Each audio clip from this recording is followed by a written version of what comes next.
Hi friends, இந்த வீடியோவில் நம்ம சூப்பரான ஒரு தகவல் பற்றி பார்க்க போகிறோங்க. அதாவது ரெஜிஸ்டர் ஜெனரல் ஆஃப் இந்தியா தரப்பில் இருந்து குழந்தைகளுக்கான பிறப்புச் சான்றிதழ் வழங்குவதில் ஒரு மகிழ்ச்சியான அப்டேட் கொண்டு வந்திருக்காங்க. அதை பற்றின தகவல் தான் இந்த வீடியோவில் பார்க்க போகிறோம். இந்த வீடியோ முழுமையாக பார்த்துட்டு முடிஞ்சவருக்கு நிறைய பேருக்கு ஷேர் பண்ணி விடுங்க. இது நிறைய பேருக்கு பயனுள்ளதாக இருக்கும். சரி, இது என்ன அப்டேட் அப்படிங்கிறத பார்க்கலாம். ட்விட்டர் மெசேஜ் இந்த மாதிரி நிறைய எல்லாம் வந்துகிட்டே தான் இருக்கும்.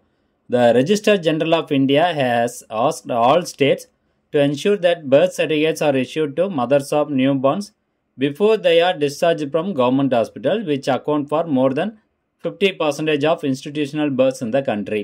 ஸோ ஒரு லைனில் ஃபஸ்ட்டு சொல்லிடுறேன். அதாவது பிறந்த குழந்தைகளுக்கு உடனடியாக, அதாவது டிஸ்சார்ஜ் ஆகிறதுக்கு முன்னாடியே பிறப்புச் சான்றிதழ் வழங்கணும் அப்படிங்கிறது தான் இந்த ஒன்லைன் ஸ்டேட்மெண்ட்டு. இதில் நிறைய விதிமுறைகள்லாம் இருக்குது. அதை பற்றி அப்படியே நம்ம பார்க்கலாம். ஸோ பத்திரிகை செய்தியில் வெளியிட்டதை அப்படியே நான் உங்களுக்கு அப்படியே எக்ஸ்பிளைன் பண்ணிடுறேன். மத்திய அரசின் கீழ் செயல்படும் இந்திய ரெஜிஸ்டர் ஜெனரல் அமைப்பு நாட்டில் இருக்கும் அனைத்து அரசு மருத்துவமனைகளிலும் பிறக்கும் குழந்தைகளுக்கு பிரசவத்திற்கு பின்பு மருத்துவமனையிலிருந்து வெளியேறுவதற்கு முன் பெற்றோர்களுக்கு பிறப்புச் சான்றிதழ் வழங்கப்பட வேண்டும் என உத்தரவிட்டுள்ளது. இந்த உத்தரவு ஜூன் 12, 2025 அன்று வெளியிடப்பட்டது.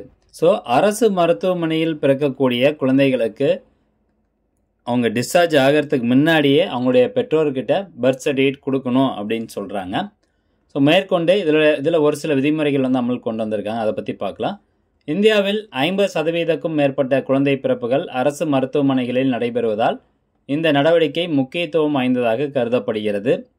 டிஜிட்டல் பிறப்புச் சான்றிதழ், கல்வி, வேலைவாய்ப்பு மற்றும் திருமண பதிவு போன்றவற்றுக்கு ஒரே ஆவணமாக பிறப்புச் சான்றிதழ் கருதும் சட்டம் 2023 முதல் அமலில் உள்ளது. 2023 அப்போ என்ன வந்தாங்கன்னா ஒரு புதுசாக ஒரு சட்டம் கொண்டு வந்தாங்க. இந்த பர்த் சர்டிஃபிகேட்டு, கல்வி, வேலைவாய்ப்பு மற்றும் திருமண பதிவு போன்றவற்றுக்கு இந்த பர்த் சர்டிஃபிகேட் ஒரே ஆவணமாக கருதலாம் அப்படின்னு சொல்லி கொண்டு வந்திருந்தாங்க பிறப்புச் சான்றிதழ். ஸோ அதில் வந்து என்ன சொல்கிறாங்க பாருங்கள். ஆர்ஜிஐ அலுவலகம் வெளியிட்ட அறிவிப்பின்படி குழந்தை பிறப்பு பதிவு செய்யப்பட்டவுடன் 7 நாட்களுக்குள் பிறப்புச் சான்றிதழை தாய்மார்களுக்கு வழங்க வேண்டும் என உத்தரவிடப்பட்டுள்ளது. அதாவது ஃபஸ்ட்டு என்ன சொன்னாங்கன்னா, டிஸ்சார்ஜ் ஆகிறதுக்கு முன்னாடி பர்த் ரெஜிஸ்ட்ரேஷன் வந்து பண்ணியிருக்கணும். அதுக்கப்புறம் டிஸ்சார்ஜ் ஆன அந்த ஒரு பர்டிகுலர் 7 days 1 வீக்குக்குள்ளார பெற்றோர்கள்கிட்ட அந்த பிறப்புச் சான்றிதழ் கொடுத்துடணும் அப்படின்னு சொல்கிறாங்க. அதுக்கு மேலே வந்து போகக்கூடாது அப்படிங்கிறது தான் அதில் சொல்லப்படுது. இந்தியாவில் தற்போது பிறப்புச் சான்றிதழின் முக்கியத்துவம் பன்மடங்கு அதிகரித்துள்ளதால் அரசு மருத்துவமனைகளில் பிறக்கும் குழந்தைகளுக்கு பிரசவத்திற்கு பிறகு உடனடியாக வழங்குவது அவசியம் அப்படின்னு சொல்லி ஆர்ஜிஐ தரப்புலேருந்து உத்தரவிட்டிருக்கிறாங்க.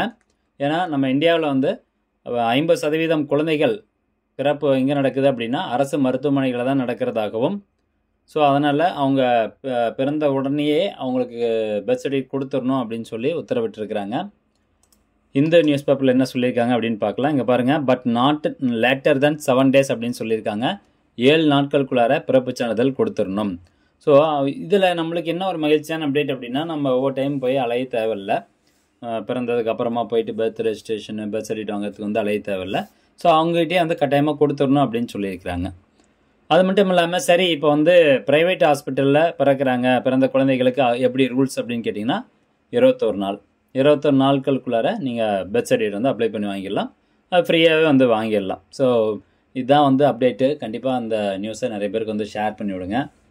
மீண்டும் அடுத்த ஒரு நல்ல பதிவில் சந்திக்கலாம். நன்றி, வணக்கம்.